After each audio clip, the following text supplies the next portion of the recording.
ಎಲ್ಲರಿಗೂ ನಮಸ್ಕಾರ. 20-25ನೇ ಮಹರ್ಷಿ ವಾಲ್ಮೀಕಿ ಜಾತ್ರೆಯ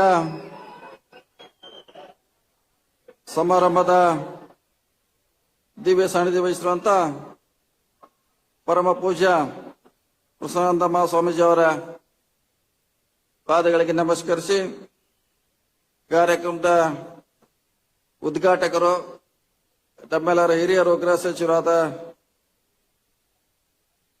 ಸನ್ಮಾನ್ಯ ಜಿ ಪರಮೇಶ್ವರ್ ಜಿ ಅವರೇ, ಇನ್ನೋರ್ವ ಹಿರಿಯರು ಆತ್ಮೀಯರಾದ ಎಸ್.ಸಿ. ಮಹದೇವಪ್ಪನವರೇ, ಈಗ ತಾನೇ ನಮ್ಮೆಲ್ಲ ಉದ್ದೇಶಿಸಿ ಮಾತಾಡಿರುವಂತ ಬಳ್ಳಾರಿ ಲೋಕಸಭೆಯ ಸದಸ್ಯರಾದ ತುಕಾರಾಮ್ ಅವರೇ, ಮಾಜಿ ಸಂಸದರಾದ ಶಶಿಕುಮಾರ್ ಅವರೇ, ವೇದಿಕೆ ಮೇಲಿರುವ ಎಲ್ಲ ಶಾಸಕ ಮಿತ್ರರೇ, ಕಾರ್ಯಕ್ರಮದ ಅಧ್ಯಕ್ಷರು, ಆತ್ಮೀಯರಾದ ಜಗಳೂರು ಶಾಸಕರಾದ ದೇವೇಂದ್ರಪ್ಪನವರೇ, ಈ ಕಾರ್ಯಕ್ರಮ ಭಾಗವಹಿಸಿದ ಎಲ್ಲ ಆತ್ಮೀಯ ಬಂಧುಗಳೇ, ಮಾಧ್ಯಮದ ಮಿತ್ರರೇ, ಕಳೆದ 6 ವರ್ಷಗಳ ಪೂರೈಸಿ ಇವತ್ತು 7ನೇ ಜಾತ್ರೆಯ ಸಮಾರಂಭದಲ್ಲಿ ನಾವೆಲ್ಲ ಭಾಗಿಯಾಗಿದ್ದೇವೆ. ಜಾತ್ರೆಯ ಉದ್ದೇಶ ನಾವೆಲ್ಲ ಜಾಗೃತಿ ಆಗಬೇಕು, ನಮ್ಮ ಮುಂದಿನ ಸಮುದಾಯದ ಭವಿಷ್ಯವನ್ನು ನಿರೂಪಿಸಬೇಕು, ಅದಕ್ಕೆ ಬೇಕಾಗುವಂತ ಮುಂಜಾಗ್ರತೆ ಕ್ರಮಗಳನ್ನ ಕೈಗೊಳ್ಳಬೇಕನ್ನೋದು ಜಾತ್ರೆಯ ಉದ್ದೇಶ. ಜಾತ್ರೆಯಲ್ಲಿ ಹಲವಾರು ಗೋಷ್ಠಿಗಳನ್ನ ಕಳೆದ 2-3 ವರ್ಷ ತರಲಿಕ್ಕೆ ಪ್ರಯತ್ನ ಮಾಡಿದೀವಿ. ಜಾತ್ರೆ ಆಗೇ ಉಳಿಯಬಾರದು. ಜಾತ್ರೆಯಲ್ಲಿ ಸಾಮಾಜಿಕ ನ್ಯಾಯದ ಬಗ್ಗೆ ಪರಿಕಲ್ಪನೆ, ಉದ್ದಿಮೆಗಳ ಬಗ್ಗೆ ಕಲ್ಪನೆ, ಉದ್ಯೋಗಗಳ ಅವಕಾಶಗಳ ಬಗ್ಗೆ ಕಲ್ಪನೆ ಕೊಡುವಂತ ಕೂಡ ಕಳೆದ 3 ವರ್ಷದಿಂದ ಜಾತ್ರಾ ಮಹೋತ್ಸವ ಮಾಡ್ತಾ ಇರೋದು ಬಹಳ ವಿಶೇಷವಾಗಿರುವಂತ ಕಾರ್ಯಕ್ರಮ.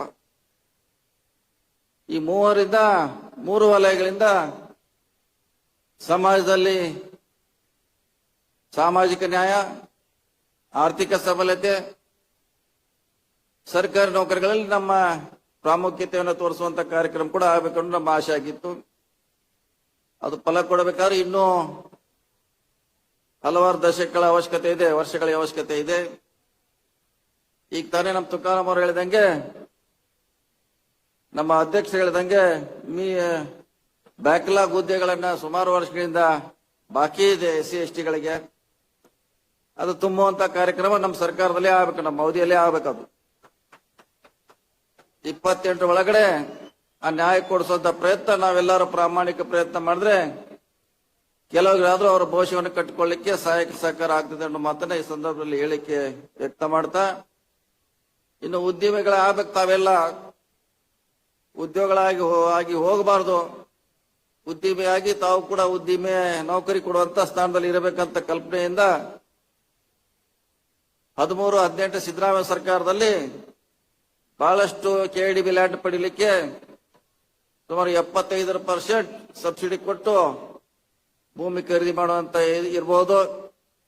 KSFC ಇಂದ 4% ರಲ್ಲಿ 10 ಕೋಟಿವರೆಗೆ ಸಾಲ ಕೊಡುವಂತ ಯೋಜನೆ ಇರಬಹುದು.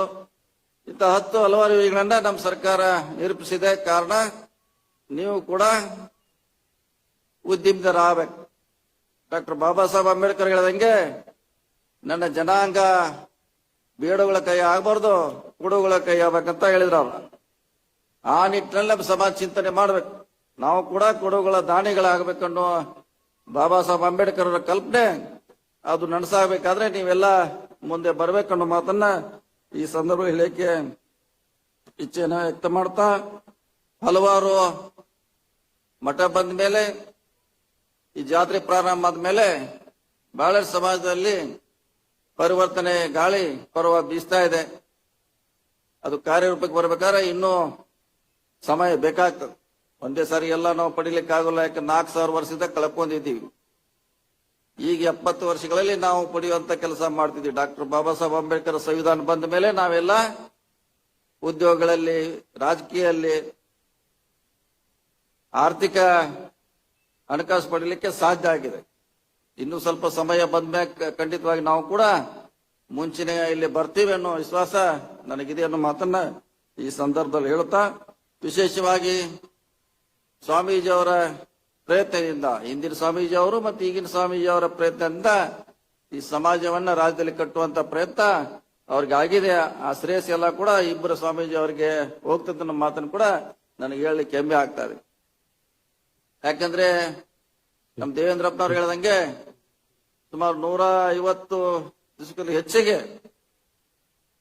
ಧರಣಿ ಮಾಡಿ ರಾಜ್ಯದ ಬೀದರ್ನಿಂದ ಬೆಂಗಳೂರಿಗೆ ಪಾದಯಾತ್ರೆ ಮಾಡಿ ಈ ಸಮುದಾಯಕ್ಕೆ ಸಿಗಬೇಕಾದ 7% ಮೀಸಲಾತಿ ಕೊಡಿಸುವಲ್ಲಿ ಯಶಸ್ವಿ ಆಗಿದ್ದಾರೆ.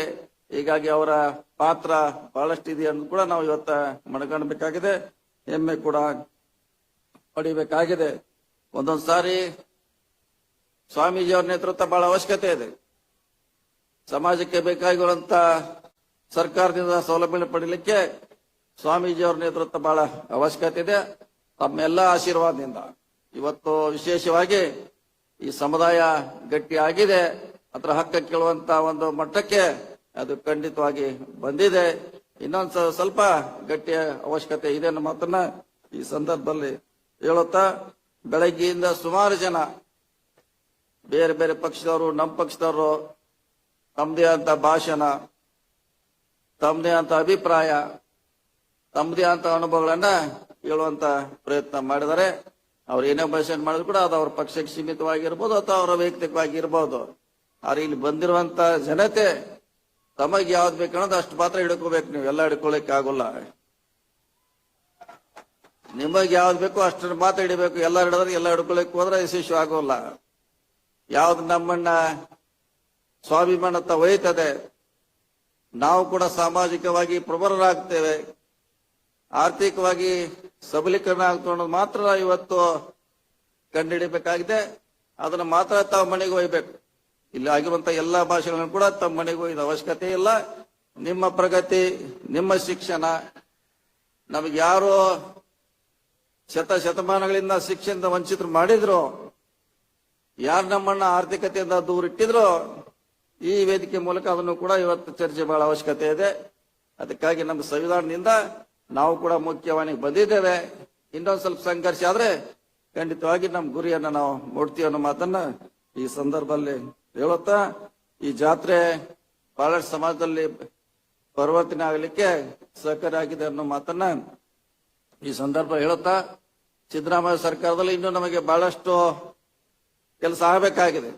ಈಗಾಗಲೇ ಪಟ್ಟಿಯನ್ನು ನಮ್ಮ ಅಧ್ಯಕ್ಷ ಕೊಟ್ಟಿದ್ದಾರೆ. ಅದ್ರ ಬಗ್ಗೆ ಖಂಡಿತವಾಗಿ ಗಮನ ಸೆಳೆಯುವಂತ ಪ್ರಯತ್ನ ಮಾಡ್ತೀವಿ.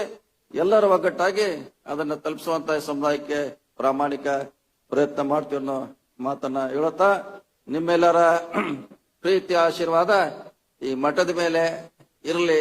ಇನ್ನೂ ಇದನ್ನ ಗಟ್ಟಿಯಾಗಿ ಬೆಳೆಸಬೇಕಾಗಿದೆ ಅನ್ನೋ ಮಾತನ್ನ ಮತ್ತೊಮ್ಮೆ ಹೇಳುತ್ತಾ, ಬಹಳಷ್ಟು ಇನ್ನೂ ನಮ್ಮ ಗೃಹ ಸಚಿವರು ಮಾದೇವಪ್ಪನವರು ತಮ್ಮನ್ನು ಉದ್ದೇಶಿಸಿ ಮಾತಾಡಿದ್ದಾರೆ. ಸನ್ಮಾನ್ಯ ಮುಖ್ಯಮಂತ್ರಿಗಳು ಬರಬೇಕಾಗಿತ್ತು, ಆರ ತಮ್ಗೆಲ್ಲ ಗೊತ್ತಿರುವಂತೆ ಅದು ಅನಿವಾರ್ಯ ಕಾರ್ಯಗಳಿಂದ ಈ ಸಭೆಗೆ ಅವ್ರಲ್ಲೇ ಬರ್ಲಿಕ್ಕಾಗಿಲ್ಲ. ಮುಂದಿನ ಸಾರಿ ಖಂಡಿತವಾಗಿ ಮತ್ತೆ ಕಾರ್ಯಕ್ರಮದಲ್ಲಿ ಭಾಗವಹಿಸಿ ನಮ್ಮ ಸಮಸ್ಯೆಗಳಿಗೆ ಪರಿಹಾರ ಬೆಳಕು ಚೆಲ್ತಾರೆ ಅನ್ನೋ ಮಾತನ್ನ ಮತ್ತೊಮ್ಮೆ ಹೇಳುತ್ತಾ, 2025 ವಾಲ್ಮೀಕಿ ಜಾತ್ರೆ ಯಶಸ್ವಿ ಆಗಲಿ. ಈ ವೇದಿಕೆಯಿಂದ ಹಲವಾರು ಆಶೆಗಳನ್ನು ಇತ್ತು. ತಮ್ಮೂರಿಗೆ ಹೋಗಬೇಕು, ತಮ್ಮಲ್ಲಿರುವಂತಹ ಗ್ರಾಮಗಳಲ್ಲಿ ಈ ಸಮುದಾಯವನ್ನ ಸಂಘಟನೆ ಮಾಡಲಿಕ್ಕೆ ಬೆಳೆಸುವಂತ ಪ್ರಾಮಾಣಿಕ ಪ್ರಯತ್ನ ಆಗ್ಲಿ ಅನ್ನೋ ಮಾತನ್ನು ಹೇಳಿ ನನ್ನ ಮಾತು ಮುಗಿಸ್ತೀನಿ. ನಮಸ್ಕಾರ.